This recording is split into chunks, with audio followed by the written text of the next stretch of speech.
Hello, hello, hello. How are you guys doing? Oh, it is late. It is 2:11 a.m. I was just sitting on the computer looking at hotels for San Diego,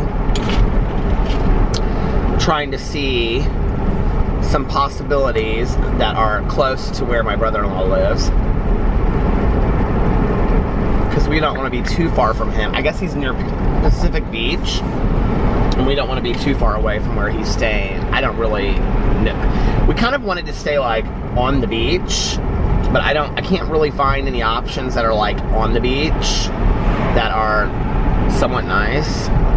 So I don't really know. If you have any suggestions and you live in San Diego, somebody said they lived in San Diego in the comment section. So if you live in San Diego and you know where we should stay, can you let me know? He also said the La Jolla area is somewhat close to him, I guess.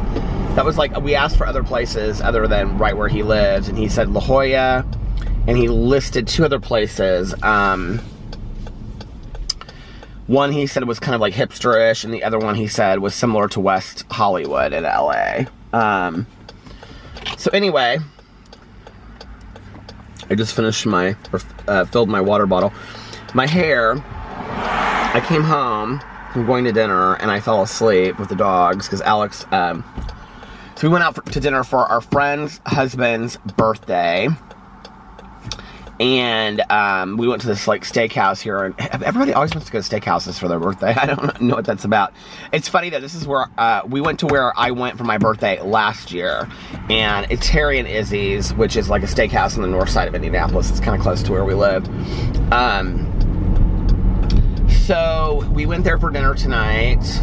I looked very dapper. I had a black Lacoste knit shirt on, and but after dinner, we were there till like, it started at 7:30. We left there about 9:30, 9:45. They were all going to a bar for like an hour or two. They were only there for like an hour, and then they went over to our friend's house and like just sat on the patio and stuff. But I didn't know that, and I didn't really feel like going to a bar. So they went over there. It was like literally just down the street. If you live in Indianapolis, they went to District Tap. It's like one shopping block over. It's like all within the same like strip mall area. And then I came home and I laid down for just a little bit. And then I got up, and then I was like looking at stuff on the computer. And do you ever just kind of like fall down the rabbit hole of like one thing after another? Like you're looking at this, and then you're looking at that, and then you're like, oh, and then you're looking at audiobooks for a half an hour, and then you're like, oh, I guess I should look and see what hotels are a possibility for San Diego. We're coming at the last week of September. Somebody asked that too. And oh, we should look at that. And before you know it, you've been on the computer for an hour and a half. Then Alex came home, and I sat and talked to him for a little bit, and he was going to bed. And we're gonna go to brunch tomorrow, and then we are going to go to the store here in town that actually has some kind of cool furniture and stuff. It's closing, and so we're gonna go there and look. We were talking today about how we want to redo our bedroom, and so Alex has created a photo album that he has shared with me now, and we both have pictures on how we want to make it look. And I'm like, okay, I just want to get some nightstands and new lamps and new bedding. We don't have to redo the whole room all at once. He goes, I know, but it's like he gets real excited about this stuff. He's like, it's something to like work towards. And I was like, okay. So we're gonna go and look at that stuff tomorrow, and then well, we're just gonna go look at the store. I think the nightstands we're gonna get at Wayfair or on Amazon. I found they look kind of, I don't even know really how to explain them. They look kind of like 1950s-ish, and some of them have 2 drawers and some of them have 1 drawer. And I don't have any drawers in my nightstand right now, so it'd be nice to have like a drawer or 2. that I can put a book in that I'm reading, or, whatever, my glasses and stuff like that. So that'll be nice. And, yeah. So we're going to get those nightstands, probably order them here in the next couple days. And then I'd like to order some new bedding, too. I found these comforters, they're just like, down comforters. They're called like Buffy, I think. If you guys have heard of them. So I'm thinking about maybe getting those. And then there's also like this zombie bedding. I thought about trying to order some of that too to see if we liked it. But anyway, new bedding can just like change a bed, can't it? I love to like get new sheets and put them on a bed. Oh my God, it makes me so happy. We had a good time at dinner tonight. It was really fun. It was 1, 2, 3, 4, 5, 6, 7, 8, 9, 10. There's 10 of us. And this one wife, so this is like a group that I don't usually hang out with, like that Alex does though. And I know like the wife of the woman the wife of the husband whose birthday it was. And they came to Alex's birthday, and that was like the first time that I had ever met him. And he wants to like do a YouTube video with me, so we're gonna do a YouTube video together. He's really funny and a really nice guy. And then they're really good friends with Alex's friend from high school. Sarah did not come tonight. They're really good friends with Alex's other friend from high school. And that's how they all know each other. So like this is like a completely different group. And he was really nice. He even like at the end, like they did like a cheers for his birthday and stuff. Then he was like, I want to do a toast to like Peter joining our group, and he's like a nice addition, which like made me feel really nice, that sometimes I still have that in my head where I feel like people don't want me there, or like, it's very, like tonight was a perfect example of my social anxiety and how it works in my life, because like I get there and the only 3 seats left are the one next to the guy whose birthday it is, the end of the table, and then the one on the other side sitting next to the guy's dad. And I'm like, okay. So I just like look at these seats, right? And it's Alex and our friend that he went to high school with, who know these people. So I'm like, I guess I'll take the end of the table, which was awkward for me, because like I don't know any of these, you know what I mean? So anyway, so I'm just kind of like sitting there, and I'm not really like saying a whole lot. I'm just kind of like, my arms crossed, trying not to look at my phone and be rude. I've like realized how much we just like go to our phones because we don't really know what to say, you know what I mean? And so I just kind of didn't say a whole lot. And, then somebody would ask me a question and I would answer it. And it was so funny because at the far end of the table, so the guy sitting across from me, like at the end of the other end of the table, his wife was to like his right. So she was like diagonal to me. And we were talking, and she was like, I said something like, and we're like literally like shouting back and forth across the table. Everybody was being really loud, And I said, so what do you do? And she was like, I'm a, we got talking about like, cause everybody like where they went to high school and whatever. And she was talking about how she can, anyway, that she's a school librarian for a middle school. And I go, are you really? And she was like, yeah. She was like, I love it. And I was like, do you read a lot? And she was like, I read 22 books last month. And I go, oh my God, you've read more books in 1 month than I've read in my entire year. So we started talking, and she's on like Goodreads, and she reads like, we had read so many of the same books. And so we're like, as soon as like I started talking about books, and I was like, oh my God, yes, I found somebody. And she's like, I'm in 2 book clubs too. We read adult books. And so I got like, really passionate talking about books, and then I kind of came out of my shell a little bit. But it takes something like that for me. Like it really, like, I don't know that it's conscious that in my head I'm telling myself like these people don't like me, whatever. Like everybody was super nice and they acted like they were, happy that I was there. It was nothing like that. I don't even have those conscious thoughts in my head like I used to, like, oh, they don't want me here, or this isn't, I don't fit in, or anything like that. It's like I don't even have that anymore. I just, it's just a feeling of uneasiness until like I kind of feel like, especially like if I'm talking to one other person and like the whole table gets quiet, like this happens not just, I mean, tonight, but like other dinners that I go to, and the whole table gets quiet, and then all of a sudden everybody's listening to just what we're talking about. Yeah.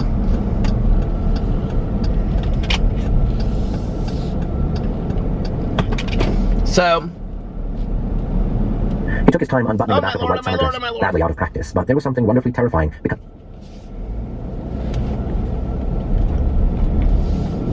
Oh, man. There's my audiobook, The Pines, Part 2. Wayward, it's called.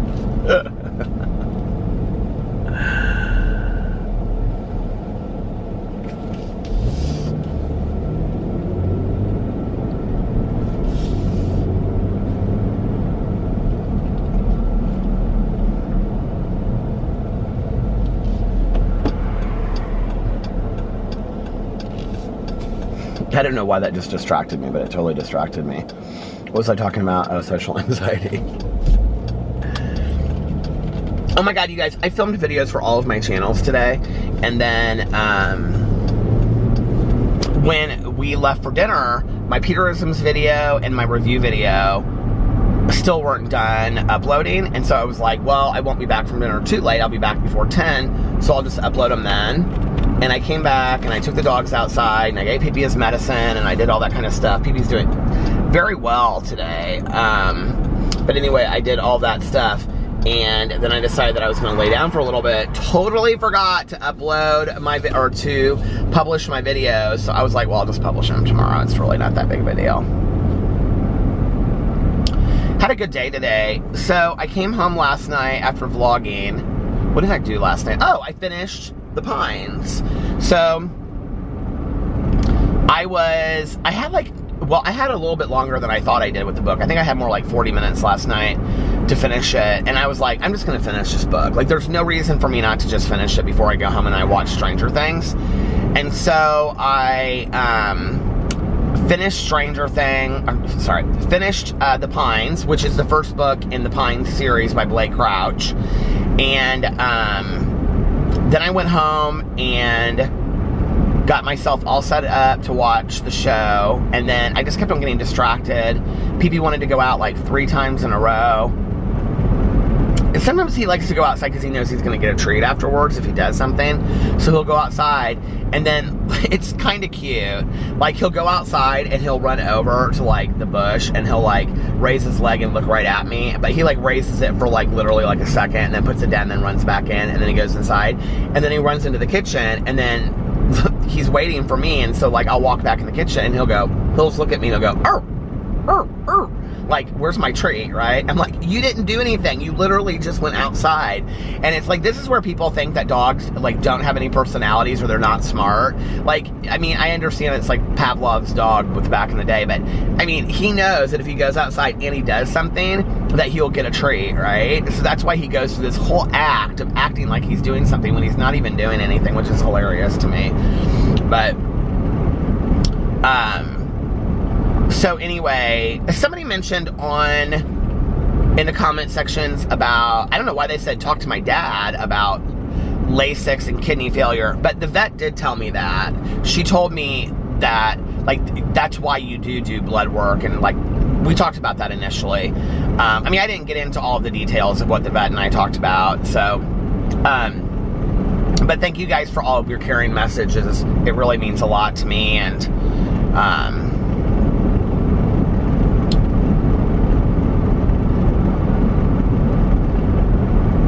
you know, I just, like, I want to be honest about the process of what's going on so that, like, I don't just, for 3 weeks or 3 months or, you know, whatever, don't talk about anything to do with it, and then, like, one day, like, things are bad, you know what I mean? And, so, and I know a lot of you are really invested in my life, and I appreciate it. Like, I'm laughing because it's kind of like, I can't believe that people would want to be, but I do know that a lot of you are, and what goes on with my life and with Alex and our dogs and things like that, and that just is like the coolest thing to me in the entire world. I never thought I would have that, so thank you.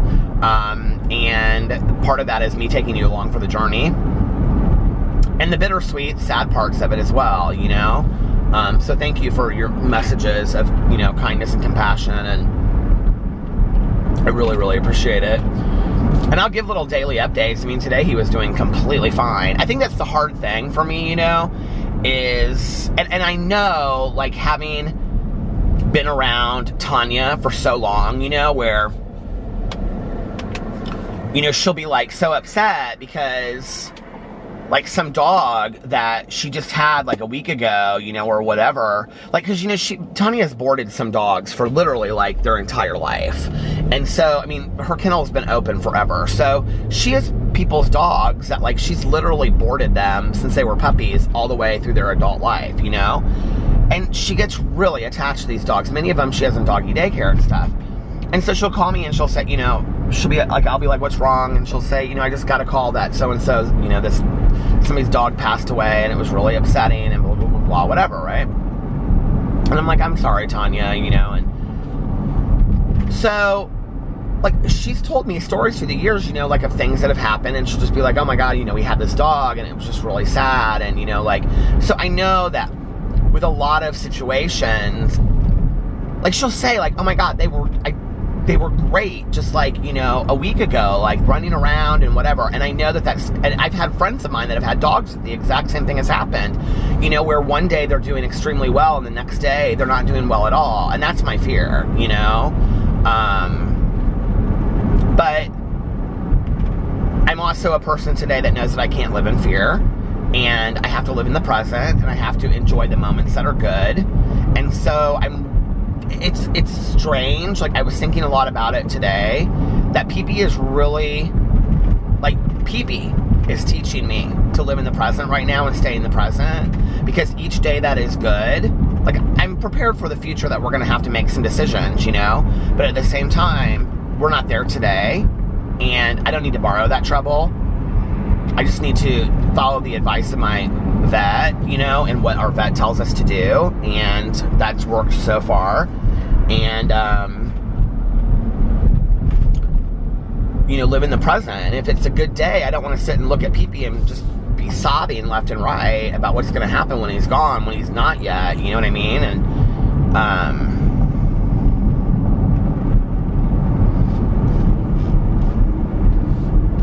I think that that's not just about that specific situation, but I think, like, you know, so the reason why I say he's teaching me that PP is because when he's, you know, having a good day, it's like, it keeps me in the present. It keeps me in practicing the present, you know, like, Peter, just enjoy today with your dog that is doing well today, and he's walking around. I mean, I sat outside with the dogs today, and, you know, like, Boo and Tucker are wrestling, kind of, and they chase each other around the yard and stuff. Oh my God, the battery, is it dying? I better have brought my other battery.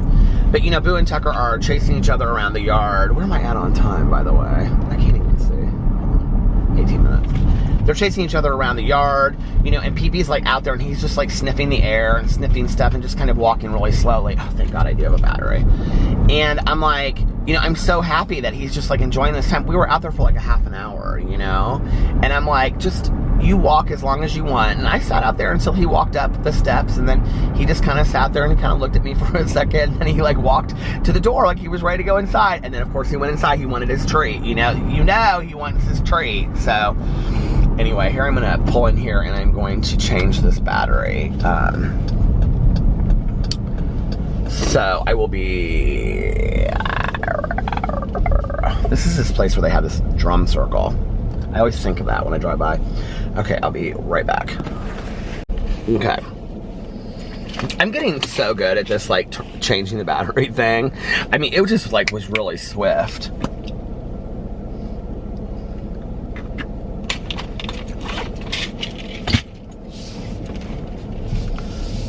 So, yeah. I don't really have anything else to say about that. And I really appreciate you guys sharing your stories, too, of loss, like, in the comment sections. It's really nice that you guys feel so safe and comfortable to do that. I really, really appreciate that.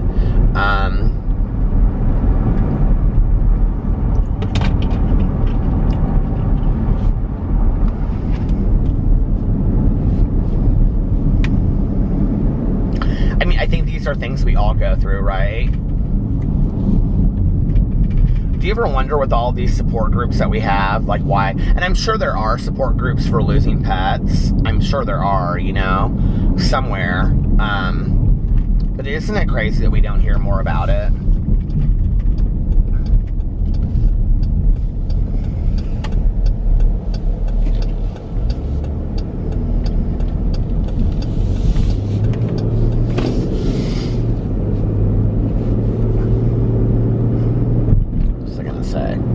Oh, but back to the Wayward Pines thing. So I finished the first book, The Pines, which was really good. I ended up doing my review today and put it up on my BookTube channel. And then I think I've officially read 20 books now of this year. Oh, I only have 80 more to go to hit my goal. What is that? 10 books, something like 12 books, 13, 14, 15. I don't know. I'm so far behind. How many? 6 months left in July, August, September, October, November, December. 6 months left. 80 books divided by 6. What is that? 6, 1. You guys, you know I am so bad with math, right? Okay, you guys are like all shouting it. Whatever 80 is divided by 6 is what I have left to read to hit my Goodreads goal. Well, here's the deal. So like 32 or 33, if I read over that, then I'm going to be happy with myself. And I really, truly do believe that I'm going to hit after that. And then, oh my God, I just forgot something else that I did last night. And then, I was just thinking like how good a Mountain Dew tastes. Like, I don't know, that night that I had that Mountain Dew, I'll tell you that it wasn't my last. And I'm kind of hooked on it all of a sudden again, which is really crazy because I didn't like Mountain Dew for years. And I'm going back on program on Monday, okay? I know I keep on pushing it back, but I true story am. Tonight, I will tell you, I had a wedge salad without bacon, and I had the kids' macaroni cheese max, and that means it's doubled, okay? So it's like an adult portion of a kid's mac and cheese, and it was delicious. It was like some of the best mac and cheese I had ever had in my entire life. Because it's like a steakhouse mac and cheese, right? Okay, so anyway, that was what I had. But I brought home like half of it, so I only ate like half of it. So okay, if I read like, I think I read like last year, I think I read like 32 or 33 books. I don't know how many. I think I talked about this last night. But if I read over that, I'll be really happy. Like, I'll be like, okay, I beat my goal last year, right? But the year before that, I was like 62 books. Like, I know, I'm almost positive. I don't know, and I don't even know where to find that information. But I think I was 62. I'm almost positive it was 62 books. So if I would read over 62, like, I would be really excited. But if I could hit to 100 books, oh my God, I would die. I would die if I got 100 books read this year. But I mean, the thing is, it was a totally reasonable goal at the beginning of the year, but I just got really slow in a lot of my reading. I just got really, really slow, and I just didn't keep up. So there were months that I wasn't as fast as others, and, you know, the year that I read like 62, my last 6 months, like my first 6 months I read really slow, but my last 6 months I was reading like 6 to 8 books a week, or 6 to 8 books a month. But like this girl, I said to her tonight, this woman, she's in her 30s, I said, how did you read 22 books last month? And she was like, well, I read everything new that comes in. She's like, so I kind of know if it's like, you know, appropriate for the kids or whatever. And she was like, one of the things she was talking about, I thought this was interesting, was she was talking to Alex about like ESL, you know, English as a second language. And she was like, she works with those students specifically because they have a large population of Spanish-speaking kids. That's their first language and their only language, some of them, when they come over. But they still, like, this is like a need in schools that I wouldn't even think about. This is how, you know? And she was like, they really want to read, like, all of the new books as well. And she was like, so most of the books that are trending that you, like, hear about and things like that, and, you know, she was talking about, like, they watch booktubers, they follow bookstagrammers, which was so crazy to me that, you know, like, here's this person I'm talking to that knows this whole world. But anyway, and she was like, you know, they follow all that, so they want to read the books too. And she was like, so I have to make sure that they have the same books that, you know, like, she was telling me some of the books that they had gotten in Spanish, and she was like, as soon as they come in Spanish, she was like, I mean, it is literally like in rotation, like they want to read them like immediately. And that was kind of cool to hear. But God, if I could read 22 books a month. So she said she's always listening to an audiobook and always reading what do you call it, physical copy. And I'm like, yeah, so am I. And usually a Kindle book too. So I'm usually doing 3 things and a graphic novel. So that's 4 in 1. You'd think if I read 4 books a week, an audiobook, a graphic novel, a physical copy, and an ebook. If I read 4 books in a week, that would be 16 books a month. Oh my God. I would True Story be the winner of the world, wouldn't I? But that's not what's happening. If you don't know, what you don't know is a lot. I started a new reading group. It's not a book club. It's just a reading group on my BookTube channel, and it is called Supermarket Reads. And so if you want to do this, it's a fun little group. It's called Supermarket Reads, and basically it's about like, so back in the day, you know, when I was working a lot in the treatment center and stuff, and, you know, like after meetings or going, you know, when I come home from work or go to the, you know, grocery store or whatever to get food for the evening, and I would go to the grocery store and, like while I was there, I would pick up like a James Patterson book or a David Baldacci book or a Daniel Steele or Jackie Collins or Michael Connolly. I used to read a lot of him back in the day, you know, and or just something that looked good that was at the grocery store, you know, whether it was a paperback or usually with James Patterson. I mean, now he has like 6 hardbacks out at any given time, but back then it was like, you know, 1 every 3 months. He put out or every 6 months. So I would get the newest one, and then I would go home with like a fountain pop, and I would just sit there and I would just devour it, right? And I would just like read one, you know, I would just like flip through these books and read them in one night. My ex used to laugh and be like, oh my God. Well, my ex before that, I remember one year, because I loved Dean Koontz, and there was like, I would say like a 3-4 year period where everything that Dean Koontz put out, I just loved. And there was one about this guy and his dog. They were all really good though. Like there's like a 4-year period, and so for my birthday, I had told Tanya I wanted these books, and so for my birthday, I can't remember where he and I went. We went somewhere like Mexico or Dominican Republic, and I opened my suitcase, and he had like put them in my suitcase when we got there, wrapped, these 2 books, and I just like read right through them, both of them. So anyway, I mean, they're books that you wouldn't normally, like, they're not like literary fiction, you know, they're not like young adult, they don't like, you know what I mean, they're like books that you see like at the grocery store, you know what I mean, like on the table at the grocery store when you go there, and they have like all the newest hits that are out, right? And so I'm now picking 2 books a month to read. But I was going to start it being just a James Patterson group. So last month we read 2 James Patterson books. I still haven't read them. I haven't finished them. The Quickie and The Murder House. So I added them to this month, doing them to this month, and then I added 2 more. And the other 2 that we are reading is The Sky is Falling by Sidney Sheldon. We're reading that one this month. And then we're also reading Camino Island by John Grisham. And so every month I'm just going to pick 2 books, like for the reading group, that are basically, and they're not going to be, typically they won't be brand new reads that just come out. They'll be books that you can literally go to like a thrift store or the library or whatever and get real cheap, that have been out for a long time. And not series, probably more standalones, but it's going to be like John Grisham. It's going to be all those people, you know, that you could see at the grocery store, and, you know, Dean Koontz maybe might be a couple of them. And you'll be like, hey, I think I want this book to go home and read tonight. Do you guys do that? So it's going to be that. I think it'll be fun. People seem to be real excited about it. And then last night when I went home, I haven't talked about, well, I guess I have talked about books on here, but I haven't talked about books this much in a long time. People are always like, you talk so much about books on there. Somebody asked me in the comment section, they're like, what is it about books that you love? You know, I don't know what it is. Let me tell you that story in just a second, because I think it's actually an interesting question. And people don't ask me that a lot. They don't, you know, why do you love to read? When you do BookTube tags, which are like, you know, questions that you answer like in a tag video,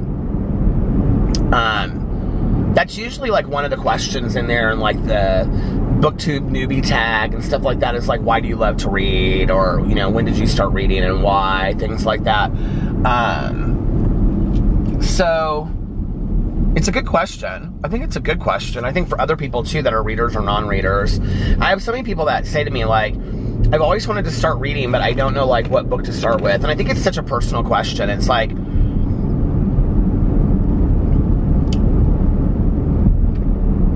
I think if you really want to start to read, maybe get some recommendations from friends of yours and like know what you like, right? Like, I don't feel like books are a whole lot different than movies or TV shows. So if you like, Grey's Anatomy and you like, I'm trying to think of like, if you watch like Hallmark romance movies and stuff like that, then chances are you probably would like Danielle Steele, Jackie Collins, Jodi Picoult, things like that, right? But like, let's say if everything you watch on TV is like Law and Order, How to Get Away with Murder, CSI, well, then you probably would like things that are more like mystery thrillers, Who's that one woman that writes all about, I used to read a lot of hers. Well, I used to read a lot of Patricia Cornwell. She's really good. And I used to also read the woman that wrote like Deja Dead and those, and she's actually like a anthropologist. Her books were really, really good. I really liked those. But they turned it into the series Bones on TV. So, I think, like, that's where you, like, I always ask people, like, what do you like to watch? As far as, like, if you watch, like, TV shows, that tells me a lot of what you might like to read, Because I think people go in and somebody will say, like, if somebody says to me, oh, you should read this book, you would really, really like it. Like, 90% of the time, I think the relationship that we have with books is very, very personal. So, like, a book that I would love, somebody else wouldn't necessarily love. Does that make sense? Like, and I'm talking more about, like, literary fiction. And literary fiction is more, like, deeper meaning, really well-written books, okay? So when we think about somebody, like, going to a writing program and getting their master's in fine arts and learning how to write, we're talking about, like, the Hemingways and, the Fitzgeralds, and we're talking about, I'm trying to think of who today I think is literary fiction, like, like Cormac McCarthy and,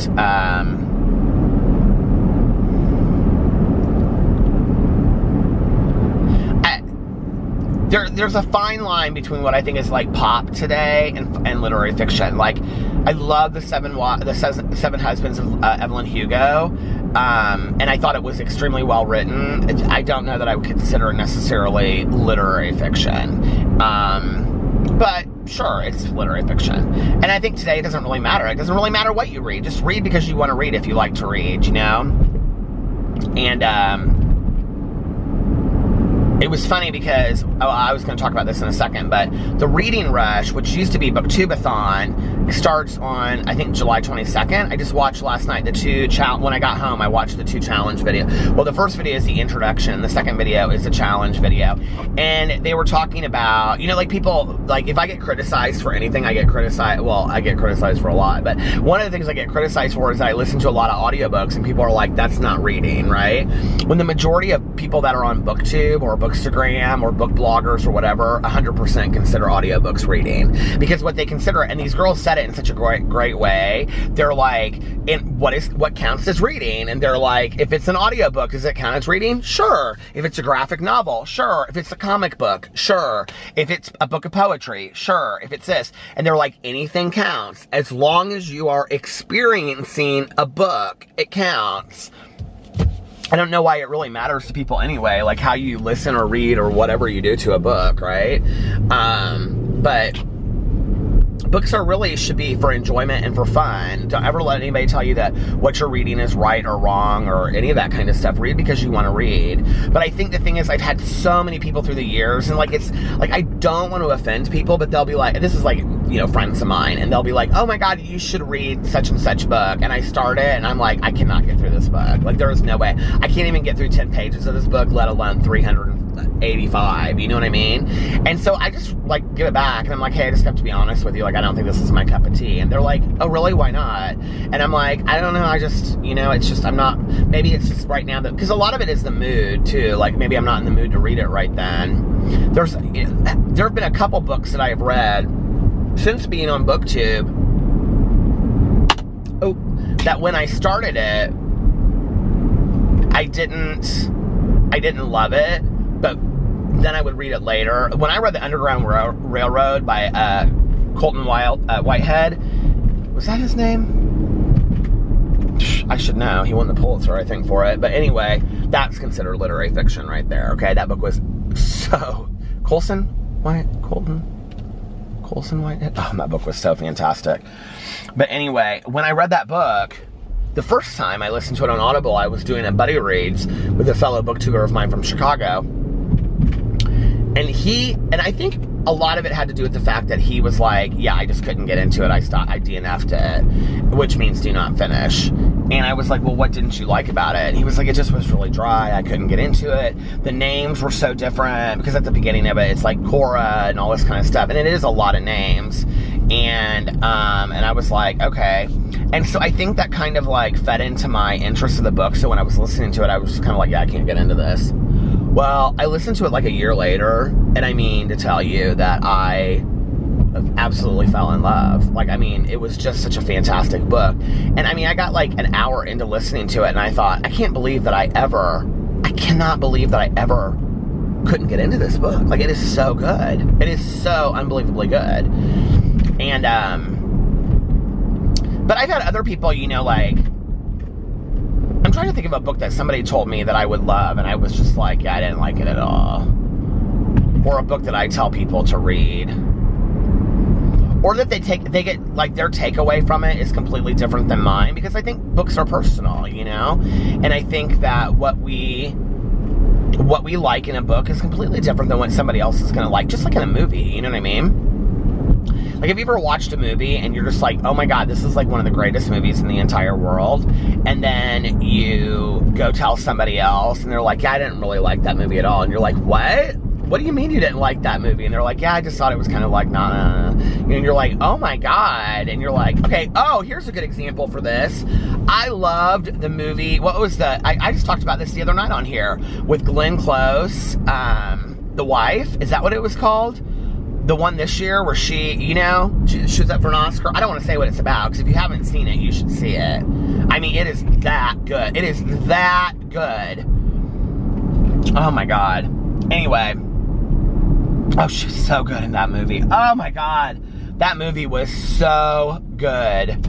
But anyway, I think it was called The Wife. I cannot tell you how many people I told about that. See, and that's my reaction to it, right?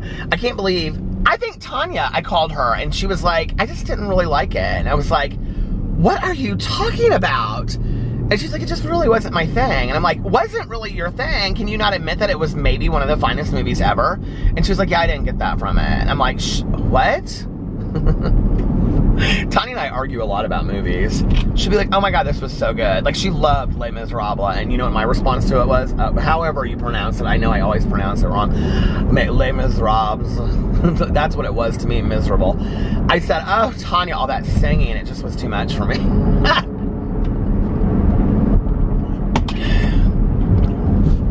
Like, we were talking the other day. This is like when your friend knows you, right? And I said something about, oh, everybody's telling me I need to go see this Rocket Man, and I should go, it's so fantastic and whatever. And she goes, you won't like it. And I go, how do you know? She goes, you'll hate it. And I said, I heard it was really, really good. Everybody's telling me it's good. She goes, you'll hate it. And I go, why? And she goes, it's not Bohemian Rhapsody. She goes, whoever told you that was a liar. And I go, no. I said, and it was Caroline, my cousin, it was her stepson and wife, and they're like, oh, it's a lot like Bohemian Rhapsody. And they said it was like really funny in parts too. And she goes, no, it's nothing like Bohemian Rhapsody, and it's not funny, it's devastatingly sad. And I go, and she goes, and furthermore, she goes, the whole thing is sung. She goes, it is a rock opera. She goes, you will hate it. And I go, it's a rock opera? And she's like, yeah, they don't talk, like it's singing the whole thing. And I go, It's a rock opera. Because everybody that knows me knows I cannot stand rock operas. I'm not a big fan of musicals, on and on and on, you know? I was like, yeah, I don't think I'm so interested in seeing it anymore. But anyway, what I was going to say was, so if you ever want, if you're somebody out there that wants to start reading, I love to talk about books, if you can't tell. If you're somebody that wants to start reading, but you don't really know what you'd like to read, and you're like, I need a book that will really get me interested the first time,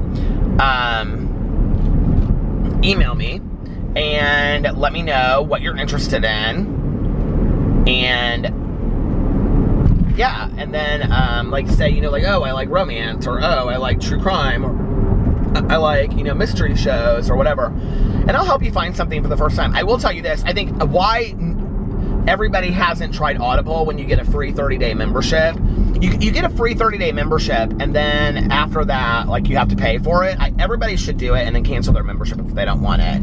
But I will tell you this, if you're going to do it, you should either listen to, if you like mysteries and true crime at all, you should listen to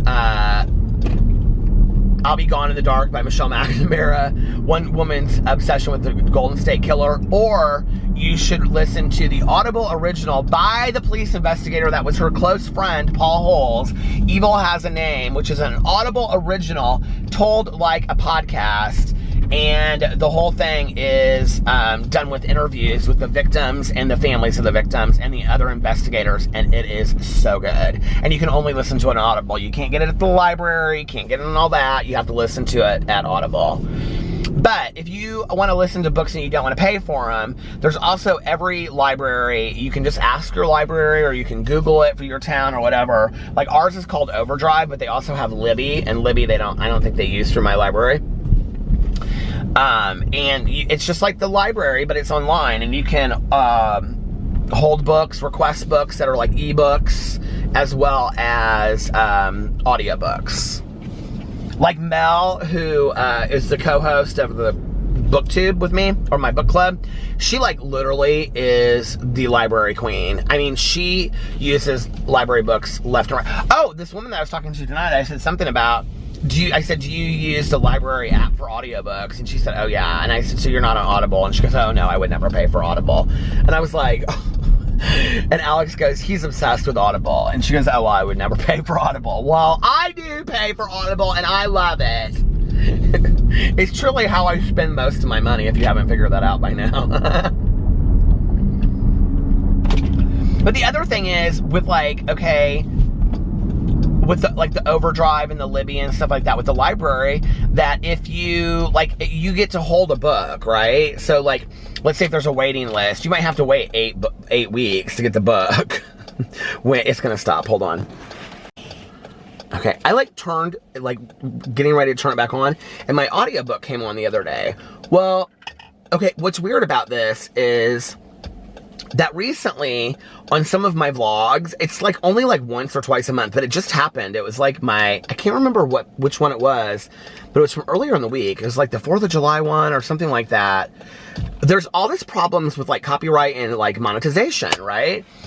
Which, big deal, but I just want you guys to be able to see them. It's not like I want to drive around in a car, you know, for an hour and then not be able to post them because you can't see them in some countries or whatever, you know? I cannot figure out what it is that is, like, you know, it must be something that I'm talking about or whatever. But the other night, I think the music came on, and I'm wondering if that's what it is. If it's the audiobooks, like the times that happens, well, we'll find out, I guess, on tonight if that happens. Or if it's the music. But anyway, like, I don't want to wait 8 weeks for a book, so I'll just get on Audible, and I'll just, like, I'll just buy it, right? Because I don't want to wait 8 weeks. Like, you go to my mother used to love, like, the waiting list, the library. But now, and this, like, now, I've, like, there's something, like, okay, because I talked to Mel about books, right? And Mel can literally listen to an audiobook in, like, a day and a half. So I'll be like, have you listened to The 7 Husbands of Evelyn Hugo yet? And she's like, no, I'm on the waiting list. I'm up for it in 16 weeks. And I'm like, 16 weeks? Girl, I won't even know to talk about it anymore in 16 weeks. And she's like, well, I just have to wait till then. That's when I'm on the waiting list. I'm like, I'm just gonna get it for you and give it to you as a gift. So I just get on Audible and I gift her these books because it's so selfish because I want to talk to her about these books. I don't have anybody to talk to about them. So I'm like, girl, you need to listen to this audiobook. I'm like, I want to listen to this audiobook and I want to listen to it now. So anyway, I want you to listen to this audiobook and I want you to listen to it now and finish it real quick so we can talk. Like, you must. Here is the gift that I present to you. Oh, and by the way, you have 6 hours to finish it because I'm ready to talk about the book. Love you, Mel. I'm planning a weekend. I don't know when it's going to be. And I don't know if Alex is going to go out with me or not. But I'm planning a weekend, like a long weekend, to go out and visit Mel and hang out with her. We kind of like to do it around one of the live group discussions for the book club so that we could do the book club discussion together. Like, wouldn't that be funny if we just, like, all of a sudden I, like, showed up and I was like, hey, it's me and Mel, and here we are. All 30 people that show up for the live streams would really care, wouldn't they? Anyway.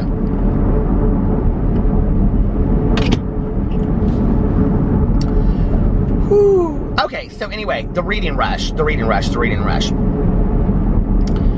Formerly known as Booktubeathon, which I've talked a lot about, is a readathon that is taking place for 7 days, starting, I believe, on July 22nd. And it starts at midnight on Sunday going into Monday. So like 11:59 a.m. on Sunday, midnight on Monday. That's when it starts, okay? That midnight it starts. And then it goes for 7 days. And it's 6 challenges. And you can go, it's called the Reading Rush. You just have to Google the Reading Rush 2019, or if you put in Booktubeathon 2019, it'll come up. It's Ariel Bissett, and she's doing it with another big booktuber, and they're doing it this year. And so anyway, the challenges are, I thought since they were changing it up this year, my beard is like driving me crazy, I don't know why, but I thought since they were changing it up this year, they would do like all these like wild and crazy challenges, but they're really not that wild and crazy. It's like a book with purple on the cover, which I have no idea. A book that has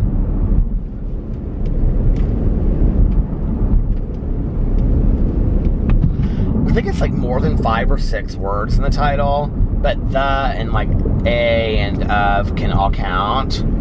It's 2. A book that you read sitting in one place the whole time. You don't have to sit in it like just nonstop, but like you have to, like, every time you read it, you have to come back to that place. It's 3. A book that has a non-human main character. That's 4. I'll probably read something that has a dog. So if you have another dog book, I've read The Art of Racing in the Rain, and I've read, what was the dog about? The book about, she liked chicken and rice and turkey. What was that book called? It was so sweet. I'll probably read something about a dog. So that's 4. A book to movie adaptation, that's 5. They do that like every year. I thought they would do something really crazy this year. 5. I don't remember what the 6 challenge is. But those were kind of fun, don't you think? I don't even know how I remembered those 5, to be honest with you. I watched it like on 2 times speed last night, and the video was only like 5 minutes long, so. So you guys should participate if you've never done a readathon before. You can. There's also like Instagram challenges, and there's there's rewards to win. It's really fun, and most importantly, there's Twitter sprints that you can do. That it's like a really fun way to engage in it all. Oh, this year they have a website, and you go on there and you can make a profile, and then like you update your progress on the books and stuff, just like Goodreads, and then you can get like badges and things like when you finish a book. It's really cool. Like they've really put a lot of time and effort into this thing. And it'll be really fun to do. I'm excited about it. I'm gonna pull in here because I want to know what the 6 challenge is. I can't believe I can't remember what it is. Why don't we just pull in here to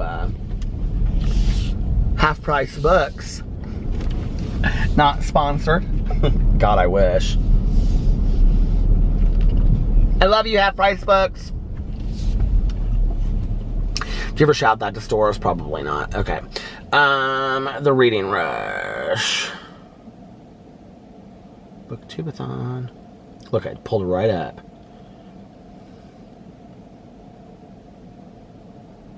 They even have merch and everything this year. Okay.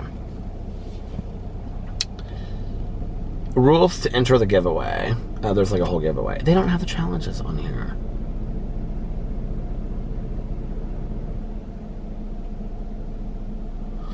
Why didn't they list the challenges underneath here? Come on, girls. Come on, Ariel. Come on, Raylene.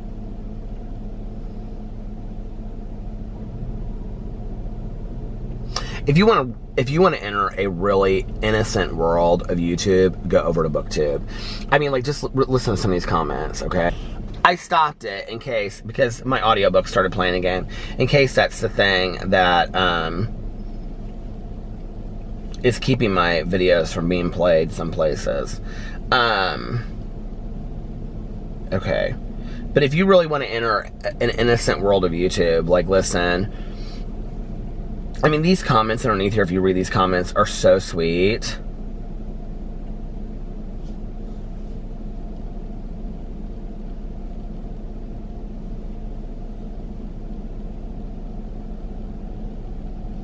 I feel so blessed to be part of the BookTube community. But why didn't they put the challenges on there? That's what I don't understand. I can't remember the 6th one.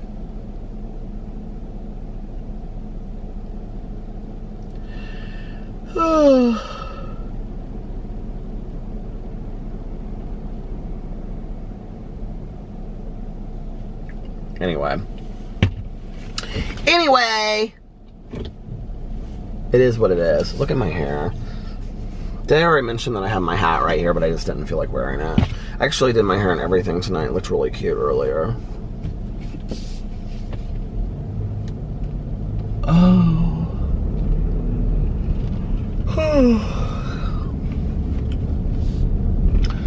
It rained today. It rained like really, really hard. But like not for long, like 15 minutes. But enough to soak everything, and thank God that we had our patio cushions inside.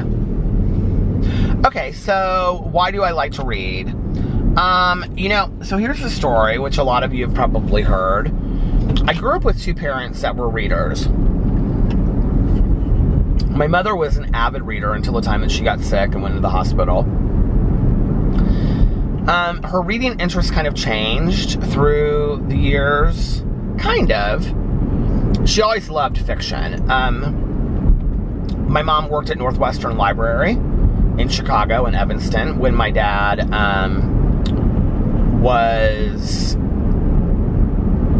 my dad did his medical residency at Northwestern, and my mom worked at Northwestern Library. And she also took classes there at Northwestern, and she took classes in all kinds of like specific literature. So she took classes in like Irish literature and Oriental literature, and The Art of Tea was one of her favorite books. And she took The Thousand Cranes was also another one of her favorite books. She took classes in all kinds. She loved like James Joyce, you know, talking about In the Dubliners and Portrait of an Artist as a Young Man. She, Catherine Ann Porter was one of her favorite authors. She loved Hemingway and Faulkner and Fitzgerald. And so I was raised a lot on those books. Like in junior high, those were a lot of the books that she introduced me to, you know. To Kill a Mockingbird by Harper Lee was like one of the, I think, the earlier books that she introduced to me that way. But so my mom always read, and she loved to read, and my dad loved to read too. Now my dad has been somebody that has always read nonfiction my entire life, like but varied kind of stuff. Like anything political on any side he reads. Like my dad is so versed in politics, and my dad was a political my dad was a political science major before he went to medical school and in law school. So he is so interested in all kinds of different things. And he, like, if you go over to my dad's house, like today, like, he might be reading a book about, like, the white elephant or something, you know, and then turn around and it be about what was that one book that he was really interested in? Some bottle of wine that had, like, came up for auction and it tracked the history of the bottle. I mean, he reads all of these obscure books, right? About all kinds of different things. And he reads a lot of memoirs and a lot of, like, autobiographies as well. And my mom did a lot of that as well. But my mom would read a lot of stuff. I wouldn't necessarily call it faith-based stuff. I would call it almost like inspirational or motivational stuff. Like, I've talked about this a lot. Anne Lamott. Like, my mom really liked Anne Lamott. Was it called Traveling Mercies? Is that the book? I read it too. And so she liked those kind of books. And she read a lot of recovery stuff because, you know, she was sober. And, like, my mom got sober 6 months after I did. So after that, she, you know, would read a lot of recovery things and a lot of, today, every time you turn around, there's a new book that's come out about somebody's experience in recovery. And I've often thought about writing one as well. But, like, when I first got sober, there wasn't. I mean, basically, Drinking a Love Story by Carolyn Knopf was, like, the only one, which was a fantastic book. A fantastic book. If you relate to alcoholism in whatsoever, you should read Drinking a Love Story. It is a fantastic book. But I will tell you, it's not about, like, the bottom, you know. It's about a woman that was basically in the corporate world, and she would drink every night after work, and she was very successful, but about how it affected all of that. And then she would talk about how she loved to drink wine, and she would love to look at the legs in, like, a wine glass, and she loved to hear the clinking, and it's all of that all of that sensory stuff that comes with drugs and alcohol, the chase, you know, that I don't think we talk enough about, but that book is so fantastic. But anyway, what was that person doing just standing there? But anyway, yeah.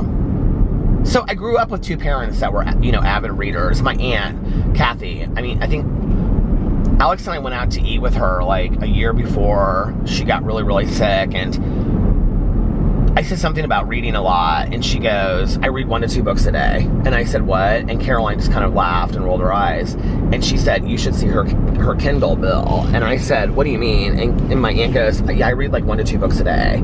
I was like, Aunt Kathy, you can't possibly. She's like, I do, though. She was like, I do. And, you know, she was semi-retired, and she would just sit at home, and she literally would read. I mean, Tanya does it. Tanya reads a book a day.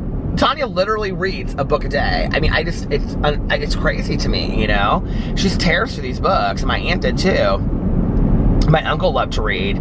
My uncle loved to read, like, murder mysteries. And all of those, like, all of the famous ones, he read all the series. Like, he liked that Michael Connelly kind of stuff. And what was Robert Parker, is that his name? Like, Elmore Leonard, he loved all of that kind of stuff. Bad accident back over there. And so, like, for, you know, Christmas and holidays, I'd always give him gift certificates to, like, Barnes & Noble so he could go pick out his books, because that's what he loved to do, and he always had a paperback. My whole family, they all read. Everybody, you know, read. And so from a very young age, it just was something that we did, you know, like when I was going to bed at night, my mom read to me, and my dad read to me. You know, if I was at his house, he read to me. And on weekends, you know, my dad, he would want to go to Borders or B. Dalton or, you know, Walden Books, and he'd say, you can get whatever you want to get. And so books, in a way, were almost kind of like this, like going to the candy shop as a kid, and, you know, the kid being told you can get anything in the candy shop you want to get. Well, bookstores were made to be like that for me. Like this whole world, you know. It's like, I remember, if you've ever seen the movie, it's a book too by Ray Bradbury, but the movie Something Wicked This Way Comes, which is a fantastic movie about the fall. And it's about two boys that are friends, and the one kid, his dad is the librarian, and he's like telling him at the beginning of like all of these adventures that they could take. Well, it's all adventures that would take place in a book. And I think that's how I saw the world, you know, from that age. My mom then would take me to the library, and my mother was an avid library user. She loved it. And she would say, you can get whatever you want to get, like anything. And I would say anything, and she'd say, yeah. And I would come out and I would have these like huge, like I would have like a stack of books like this high, right? Like, you know, picture books and stuff like that when I was younger. And she'd say, sweetie, you're not going to read all of those books. You couldn't possibly. I would say, Mom, please let me get these. I'm going to read them all. I'm going to read them all. And she'd say, okay, honey. And I would read them all. You know, I would get home. I wouldn't read them all. But, I would get them all, and then I would get home, and then I wouldn't read them all, but I would read a couple of them, you know, and, it's so funny, like, some of the books that I read as a kid, like, they still, like, stick in my head, because, like, the other day, Alex was asking me about the voice that I do for Boo Radley. Okay, so anyway, let me just say that's how I started, like, reading and getting really interested in it. And then whenever we would go on vacations or out of town, my dad would always say, like, you can get, like, whatever you want. And I would usually get, like, I remember I got, like, the Roald Dahl series one time. I talked about this the other night, which was, like, James and the Giant Peach, The Witches, and Charlie and the Chocolate Factory, and The Glass Elevator. It was, like, those 4 books together. I still have them in the basement. I know whenever I say the basement, people laugh, but I do. I have them down there in the basement. Or, like, the Pippi Longstocking books. I got, like, all 3 of those together. Like, you could get these sets. I think you still can, right? So I would get those, and then I would read them, you know, over the whole weekend.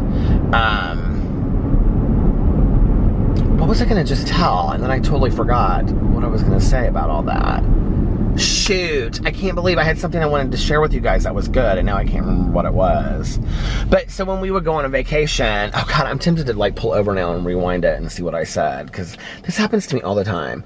But when we would go on vacation, you know, like, that my dad would say you can read whatever you want to read. And so that's how it would be.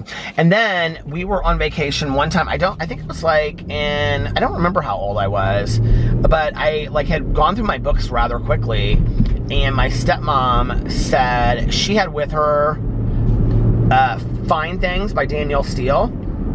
And whatever year those books came out, because they were new. And she had Lucky by Jackie Collins. Or, I don't know, one of them was new.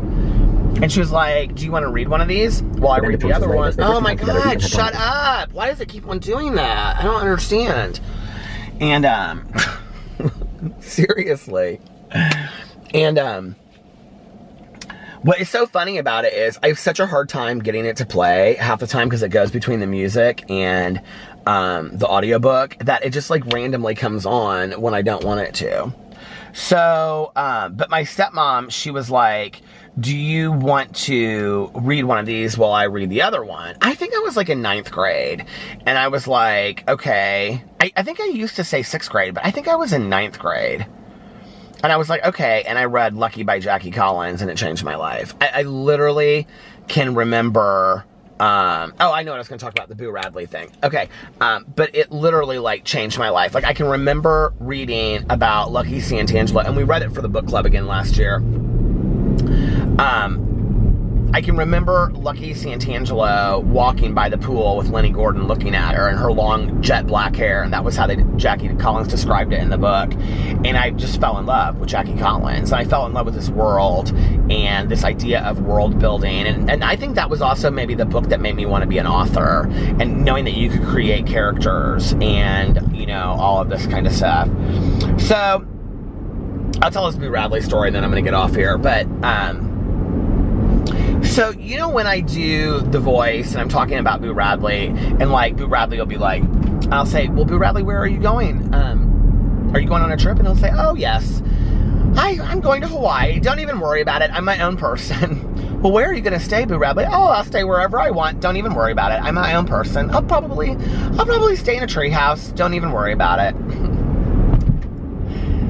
Well, how will you pay for it, Boo Radley? Oh, my Lord. I have so many gold coins. Don't even worry about it. I'm my own person. So the other night, Alex was like, where did you come up with that voice for Boo Radley? Because prior to this, okay, I would do this voice for Pee-Pee. And like Pee-Pee he gets this funny look on his face. I can't even explain it now, but it was like he used to have this one tooth. He's lost so many of his teeth, he doesn't have it anymore. But it was this one tooth, and it like, his little like side of his mouth would like go up and it would just show this one tooth. And he kind of like look at you like, like from this tooth, you know? And it used to crack me up. And so I used to do, oh my God, I forgot all about this. I haven't done this in a long time. So I used to do this voice, okay, for Pee-Pee. And the whole backstory to Pee-Pee, if you've watched this vlog for all 3 years, you'll know, because I used to talk about this back in the day. The backstory is that Pee-Pee is actually like this child star that has like aged, and he's now like 65, 70. And of course a woman, right? And wears like a turban and lives in like this just crappy apartment, okay, that is in like in New York City, like off Broadway, that's just like stacked to the hills with like magazine clippings and just junk. It's just like a hoarder's, you know, biggest delight. But he has this assistant named Deborah, okay? Deborah, but he pronounces it Deborah because he doesn't get anything right. He doesn't really care because the only thing that Deborah is good for is doing the things that he wants him to do. He doesn't really care about Deborah. Now, see, I've invented this whole story in my head, you see. So anyway, so we would be laying there in bed. I think this is long before I was maybe even on YouTube. And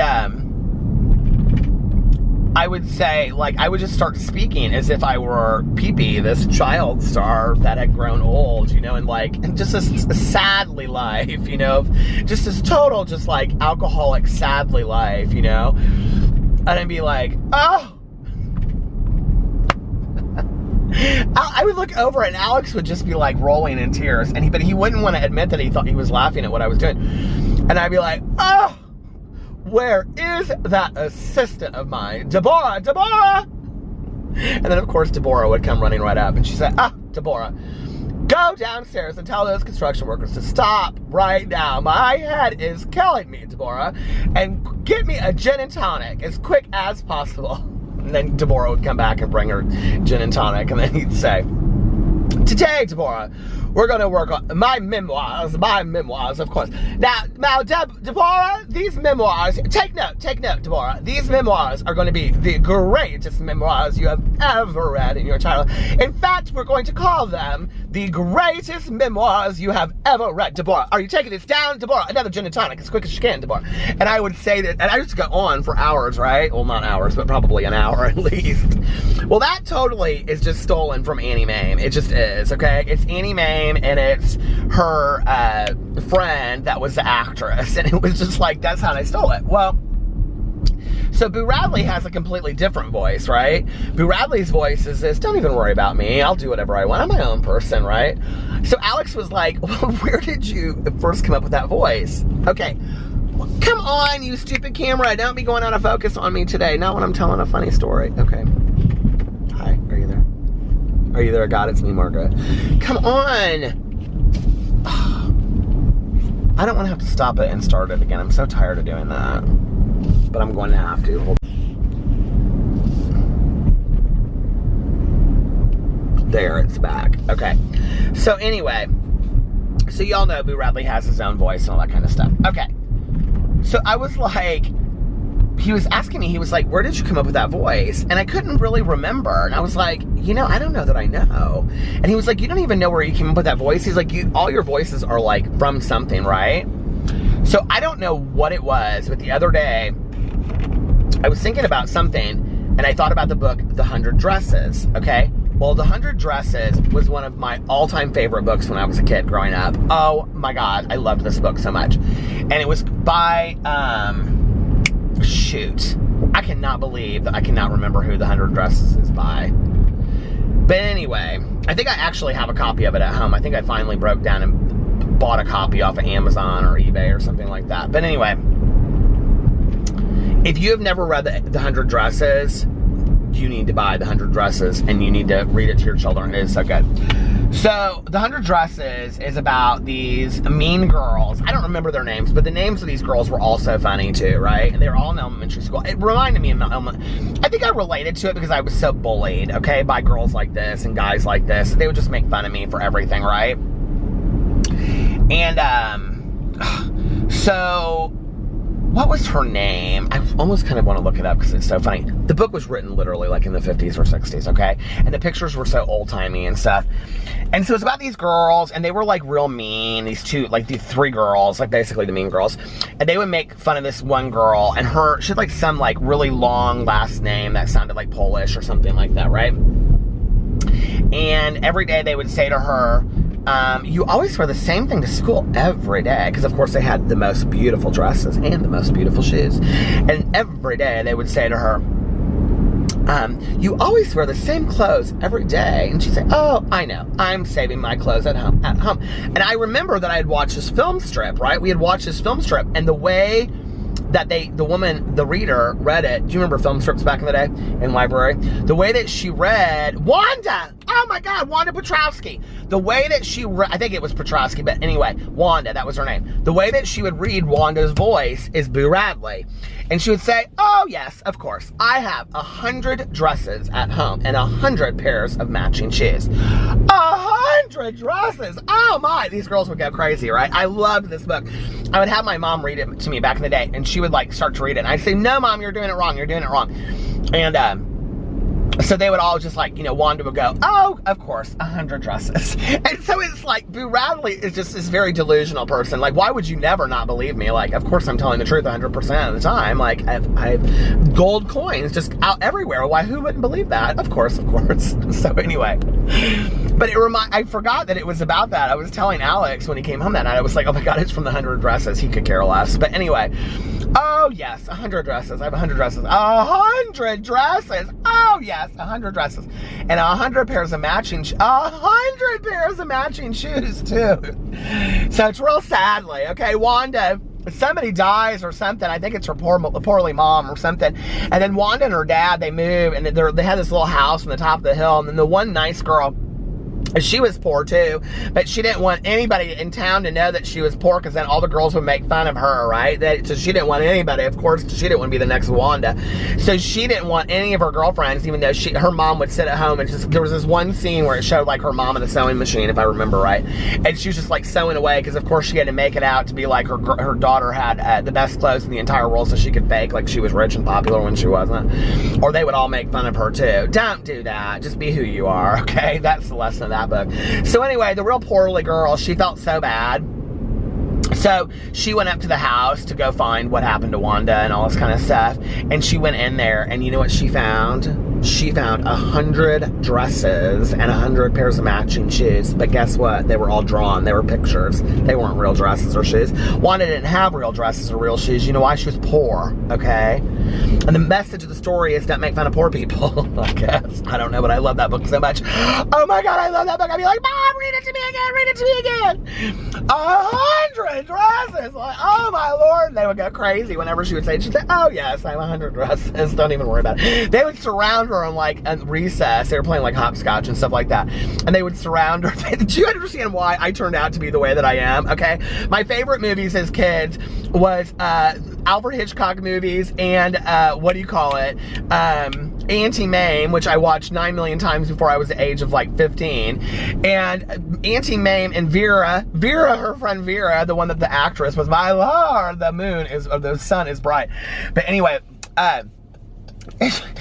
those were and the 100 dresses. Those were all of my role models when I was growing up. And then I traded that for Madonna and Sandra Bernhardt and Lita Ford. But listen, I am not one bit or ashamed of the fact that strong female eccentric characters, people, made me who I am today. In fact, I'm pretty proud of that. Oh my Lord, 100 dresses. People are going to get mad. They're going to be like, Peter, I watch your vlog when I go to sleep. You just woke me up and you were screaming about those 100 dresses. But if you have never, I feel like it's Esther somebody. I have to look it up. If you've never read the book, The 100 Dresses, you have to read it. It is so good. The pictures are actually really, really pretty too. There's this one picture when the main girl, she has like red hair and she has this little hat and this dress that I wanted to be her so bad, even though she was the main girl. I did that. She always had the prettiest clothes. We all want a pretty dress, don't we? It makes us all feel better. Dolly Parton said that in Smoky Mountain Christmas, and I believe it to be true. Okay, hold on a second. 100 dresses. 100 dresses. Oh my God, it comes right up. By Eleanor Estes. Okay. A young Polish girl. I cannot believe it just said that. Okay. You guys want to hear about it? Okay. It has a Wikipedia page and everything. Can you see? There's the 100 dresses right there. This was my favorite book when I was a kid. Okay. It says fair use underneath there too, so don't come for me. Okay. The 100 Dress, 1944. Oh my God. My mom was 1 year old. It's a 1944 children's book by Eleanor Estes, illustrated. I wonder if my mom was the one that got me to read this book. Illustrated by Lois Slobodkin. In the book, a young Polish girl named Wanda Petronsky. How did I ever remember that? Oh my God. Goes to a school in an American town in Connecticut where the other children see her as different and mock her. I wish it had some of the lines in it. The book centers on Wanda Petronsky, a poor and friendless Polish-American girl. Her teacher, outwardly kind, puts her in the worst seat in the classroom, and she does not say anything when her classmates tease her. One day, after Wanda's classmates laugh at her funny last name and the faded blue dress she wears to school every day, Wanda claims to own 100 dresses, all lined up in her closet. If they don't say something about the shoes, I'm going to be livid. All lined up in her closet at her worn-down house. This outrageous and obvious lie becomes a game as the girls in her class corner her every day. True story, it is. I think I must have so related to this book is what it is. Demanding that, every day, demanding that she describe all her dresses from them. She is mocked, and her father, Mr. Petronsky, decides that she must leave that school. The teacher holds a drawing contest in which the girls are to draw dresses of their own design. Wanda enters and submits 100 beautiful designs.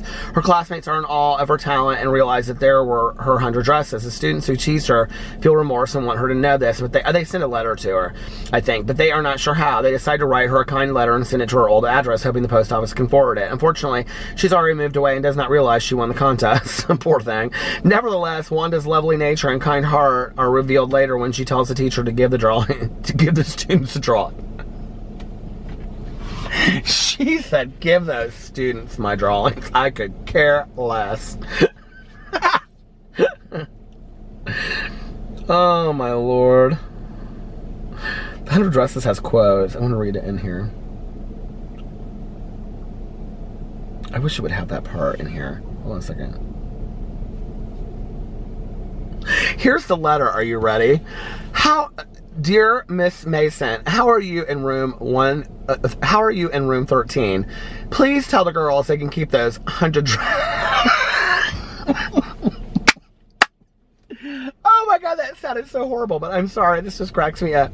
I'm still reading it in her voice. Oh my God.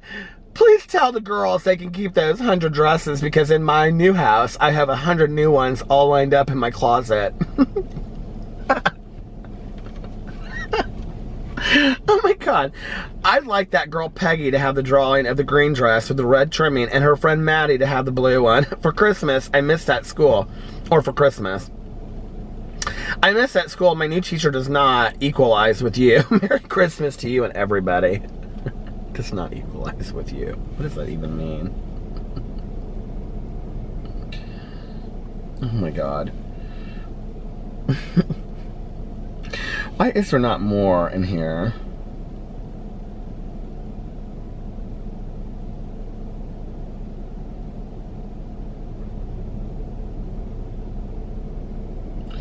Well, I wish there was more quotes. Oh my God, I so bad want to read the part where she's like, 100 dresses.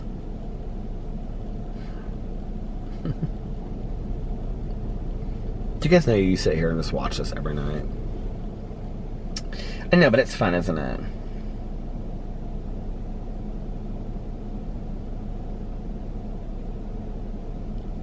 No, there's only 2 quotes, and they are not any good. But anyway, truth of the nature is, you need to go get this book. It is so good. Let's read the other ones. Family Under the Bridge, never read that. Sarah Plain and Tall, never read that. Dear Mr. Henshaw, read that. Caddy Woodlawn, no. Mrs. Frisbee and the Rats of Nim, that was true story, one of my favorite books too. I loved that book. I still watch that movie every once in a while. I throw it on. It says 7 quotes. Eleanor Estes quotes, 100 dresses. Oh, she wrote Ginger Pie too. The Witch Family, she wrote the Halloween. Ginger Pie. Why are there not more quotes from the 100 dresses? 100 dresses.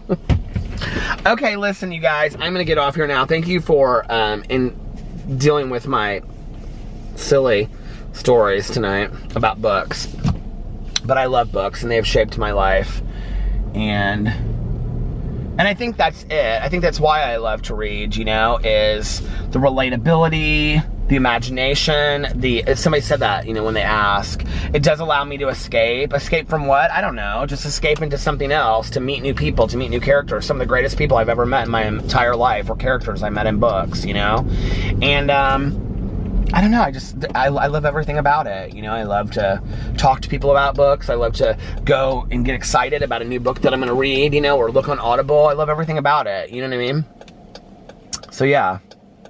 Anyway, I'm gonna get off here now. I hope you guys are having an amazing Sunday.